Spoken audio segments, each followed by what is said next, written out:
Shalom, bon Erev Shabbat, Bamidbar. C'est le nom de la paracha, la première du 4e livre de la Torah qui s'appelle aussi Bamidbar.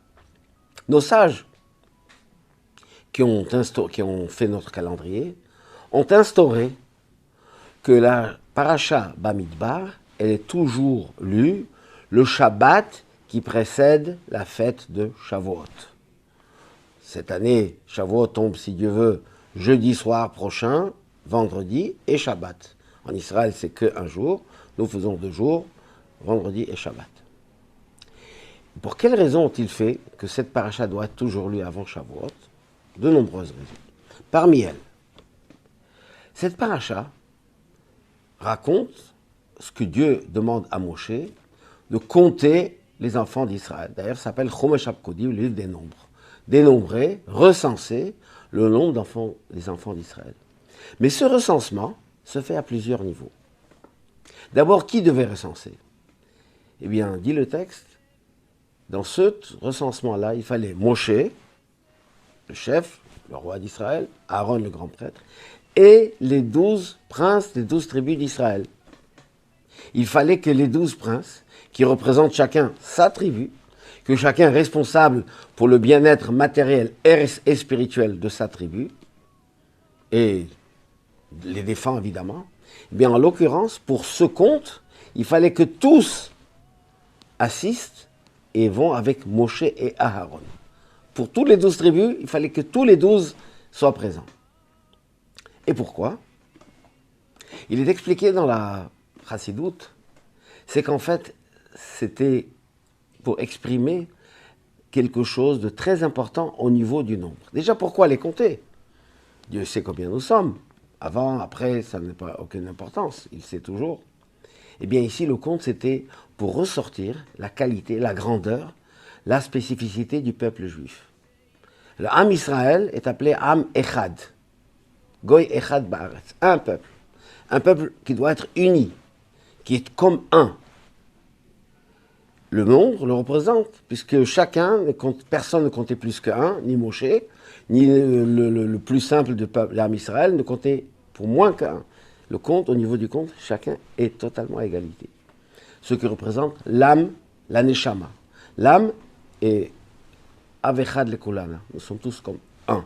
Car l'âme, on a un seul père, c'est une seule âme. Nous sommes comme un seul père. On est un. Mais cela ne suffit pas. Parce que l'unité dans l'annulation de l'autre, ce n'est pas une vraie unité. La vraie unité, c'est quand il y a l'individu qui apporte sa part privée, personnelle, individuelle, dans cet ensemble. Les 12 tribus représentent différentes façons du peuple juif. Le représentant de la tribu de Réhouven, toute la tribu, comme le nom l'indique, Réhou, regardez, c'est le service de Dieu au niveau de la vue.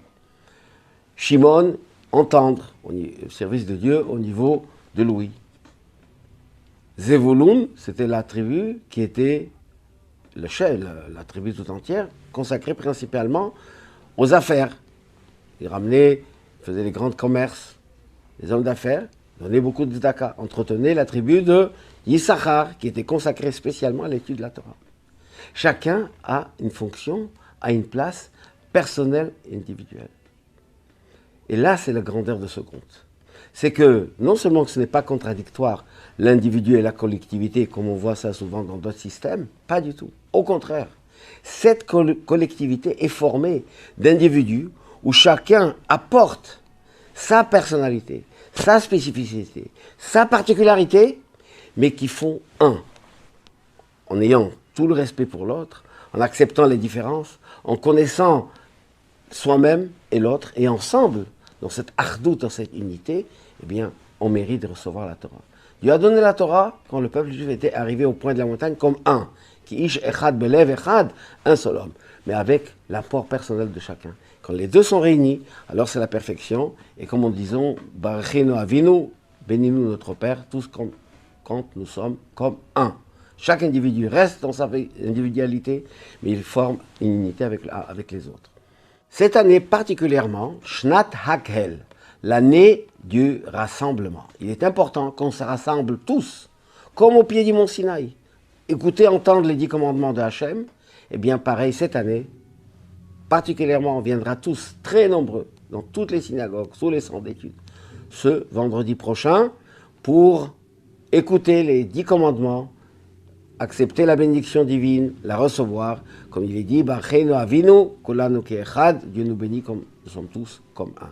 Shabbat Shalom ou Mevorach.